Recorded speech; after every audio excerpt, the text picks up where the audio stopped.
Well, do you think it's not appropriate for women to support organizations that help battered women? No, that's okay. They could do that. But when you use government funds to discriminate against men, for instance, a lot of the battered women shelters do not accept men. So they're accepting public funds, but they don't have battered men. If a battered man needs to, a shelter, he's sent to a hotel. In fact, the Northern Westchester shelter had its first male abuse victim at the shelter, which we helped. And the other women that were in the shelter receiving services welcomed this man, and there was no issues about gender or cohabitating or anything. How old was he? I don't know his age. I don't know his age, but we did provide the same services for him that we do for women. Yes, but you're talking about a young boy you mentioned. When I asked Carla Horton on our program, she said that your organization sends men to hotels when they're abused. Well, I don't know that historically maybe that happened, but I can tell you this specific incident was just in recent months, and we did have a male victim of abuse at our shelter. It's not a competition for victimhood. It's just both men and women suffer in their own ways, but to make men the perpetrators, that all men are doing this domestic violence, are perpetrators of it, and rapes and sexual harassment, it's simply not true, and these are perpetuating myths.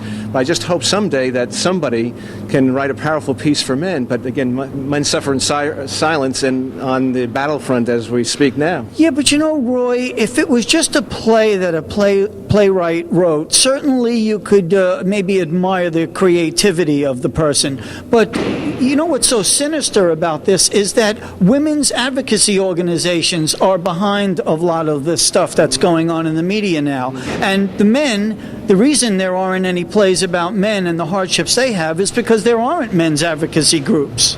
Yeah, that's very well said. And there's a lot of money to be made off of these memberships that these clubs and organizations that the women have. And if you want to join one of these organizations, it costs money to become a member. Mm-hmm. I mean, it just perpetuates their myths and lies and poison against men all the time. Yes, the Ms. Foundation for Women and also Planned Parenthood are backing and assisting in this production tonight. It's not a matter of going after men. It's just a matter of telling what women go through. It's kind of a venting for women, the frustrations you see. There's no anger in most of these. No. It's really telling of stories. Yeah, but in most of these, but is there anger in some? Because a lot of the critics, including very famous feminists Christina Hoff Sommers and Camille Paglia, have talked about some of the negative things that were very anti-male, and especially in the earlier version. I don't know if they've cleaned it up now. I have no way of knowing, but Camille Paglia is not one to be quoted as far as I'm concerned when it comes to women's issues. Mm-hmm. What about Christina Hoff Sommers? Name doesn't ring a bell. Oh. And I've been a Ms. reader since its inception, so I don't know how I missed out on her. Mm-hmm. You can't shake it, the truth loose from them. It's all about their perception of gender issues and men's and women's relationships. And, when you point out the stats that, men have it hard too, they're more likely to die in wars and on the job, and their mothers are, more so killed their boy children than girl children. They don't want to hear it. They come back with that old stat that tens of thousands of women compared to one man is being domestically, violated and attacked. I think that you have to protect women and girls and men and boys from violence by establishing good laws in society, by taking away the profit margin in sex, by desensationalizing it, by making sure that any kind of prostitution is illegal, by making sure people have human rights. And I think once you do that, then you will stop violence. I don't think you can stop violence just by saying men are bad or blacks are bad or Spanish people are bad or the Chinese are bad. It's everything in our society and all over the world. Well, we have two noted feminists, Camille Paglia and Christina Hoff Sommers, who have condemned this play. So I have no comment to that. So they did. Why did they condemn it? They condemned it because they thought it was anti-male, it was divisive, it was vulgar, and they thought that Eve Ensler had a hidden agenda here, which was to promote a feminist viewpoint, cutting men out of the loop in female sexuality by telling women to masturbate and seek out other women rather than have a sexual relationship with men. Look, some of the stuff is outright anti-male and male bashing. Well, I would agree that some of the funds do go to fund things that aren't necessarily the best, but if some of the funds go to fund some things that are good, then ultimately at the end of the day we are helping. I have to sing. Where is the love? That's Where why. is That's the a very love? good question. Where is the love? We become sexual objects. Men talk about who they screwed the night before, and whether they're married or not doesn't matter. Even Mel Gibson, there's a whole thing on what Mel Gibson, the devout, wonderful, religious person, has done to some woman. Accusations not proven. Well, of course, it's what. Well, so the So what? You can falsely accuse somebody. That's what you're saying. falsely excuse. What? Excuse. That's false No, I'm just accusation. saying it's something to think about.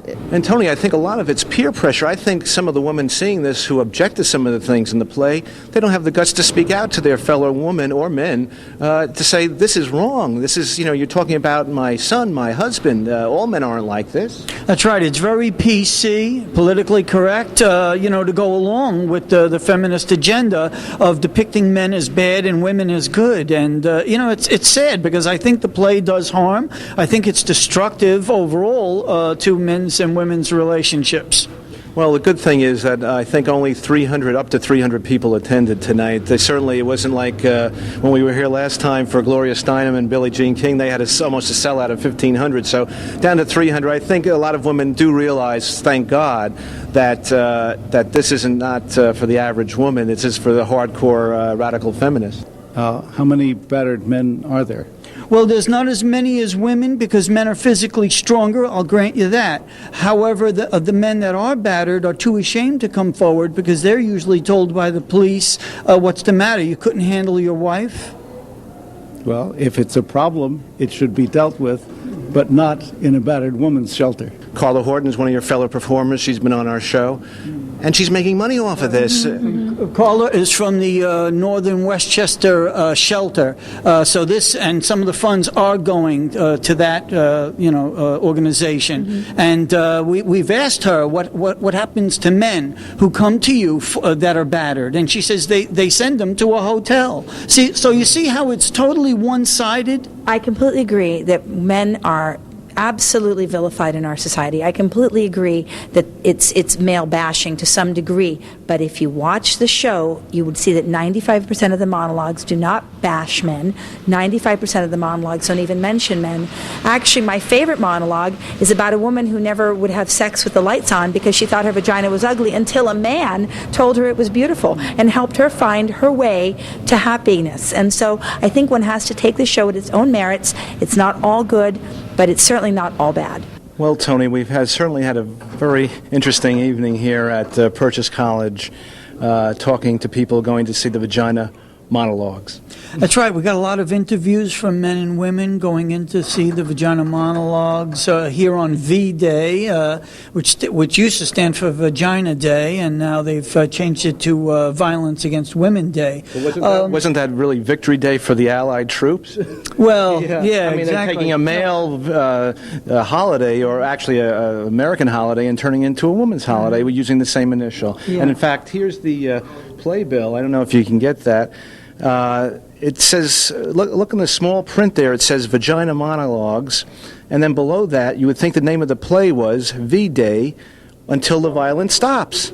So your point is Yes. that the title of the play actually is written in smaller print than the message they want to send out, which is Violence, Against Women Day. That's a good point. Tony, in all fairness, we'd like to thank the people we interviewed. They didn't have to come on and talk to us, and I think it was good of them to do that. Also, the people here at the Performing Arts Center let us come in and do our interviews inside for a change. We appreciate that.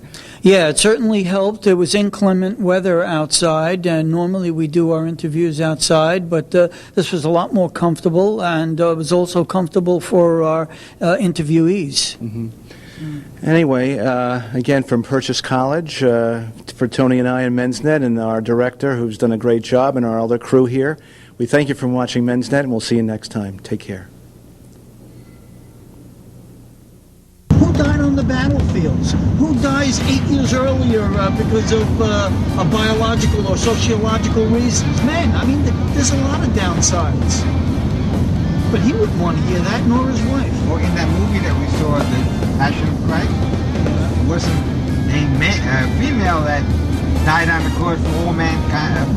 Mankind, womankind. I agree with you, but if you're not religious, that goes out the window. So we have to address this problem from a secular viewpoint rather than a religious, because they're just not going to listen to you can't hold the Bible up to a feminist. She's out there indoctrinating women by putting on this little play about their vaginas as a way of slowly, covertly, if you will, getting across the point how bad women have it that they can't even enjoy their vaginas. I mean, come on, it's ridiculous. You close your bedroom door and you can do whatever the hell you want. Nobody's stopping you. So this has just been it's a big farce. And these women go there, they're like sheep. They go there, oh, come on, it's nothing. It's not demeaning men. No.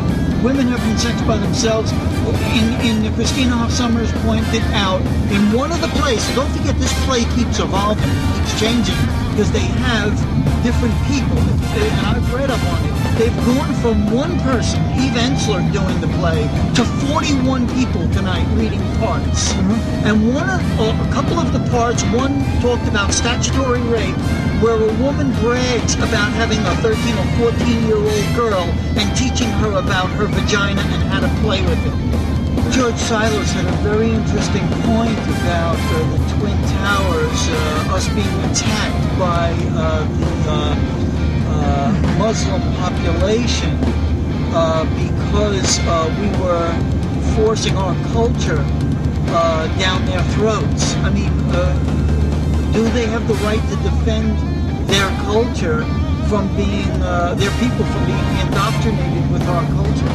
I think that's a very important point that I don't think has come out as much as it should. Yeah.